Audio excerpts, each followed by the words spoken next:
আসসালামু আলাইকুম রহমতুল্লাহি ওবারাকাতু। যৌন দুর্বলতার কারণ জানুন, প্রয়োজনে কলিকাতা হারবালে চলে আসুন। যৌন দুর্বলতার কারণ জানুন, প্রয়োজনে কলিকাতা হারবালে চলে আসুন। যৌন দুর্বলতার কারণ, যৌন রোগ।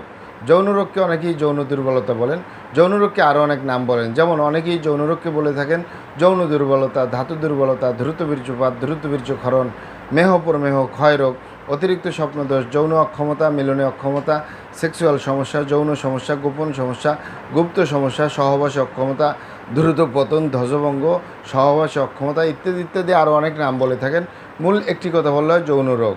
যৌন রোগ বলুন আর যৌন দুর্বলতাই বলুন, যে কারণে হতে পারে তার ভিতরে স্বাভাবিক কারণগুলো হলো বার্ধক্যজনিত কারণ, দীর্ঘদিন ডায়াবেটিসের অসুখে ভোগার কারণ, দীর্ঘদিন কিডনির অসুখে, আইবিএস অথবা পেটের অসুখে দীর্ঘদিন ভোগার কারণে, দীর্ঘদিন নেশাপানিতে জড়িয়ে থাকা, ধূমপান, মদপান সহ বিভিন্ন নেশাপানিতে জড়িয়ে থাকার কারণ, দীর্ঘদিন অস্বাস্থ্যকর আহার গ্রহণ করা, অস্বাস্থ্যকর জীবনযাপন গ্রহণ করার কারণেও হতে পারে। তবে ইত্যাদি ইত্যাদি কারণগুলো স্বাভাবিক কারণ।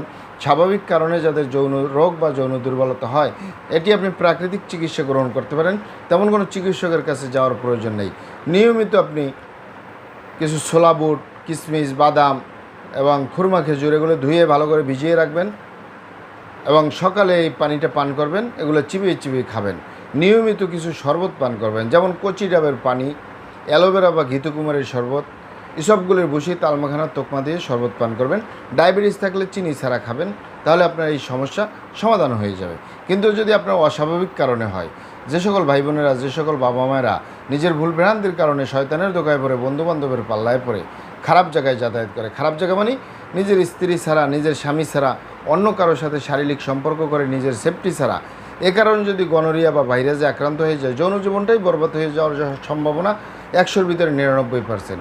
আরেকটি হলো যে সকল ভাই বোনেরা হস্তমৈথুনের মতো বদ অভ্যাসে দীর্ঘদিন জড়িয়ে থাকে, বিশেষ করে যে পুরুষরা হস্তমৈথুন করে হাতের মাধ্যমে। এই হাতের চামড়া কতই না শক্তিশালী। এই হাত দিয়ে একটি লোহা বা রড ধরে 6 মাস, 1 বছর, 2 বছর কাজ করলে লোহা বা রড ক্ষয় হয়ে যাবে। এই হাতের চামড়া কিছুই হবে না। আর পুরুষাঙ্গ তো সফট একটা জায়গা, যেখানে কোনো হাড্ডি নেই, গোস্ত নেই, শুধু রগ আর চর্বি। এটির ভিতরে তেনা হয়ে যায়, বরবাদ হয়ে যায়। আগামোটা, গোড়া চিকন, বাঁকাতারা, নিস্তেজ, নরম, বিভিন্ন রকমের সমস্যা হয়।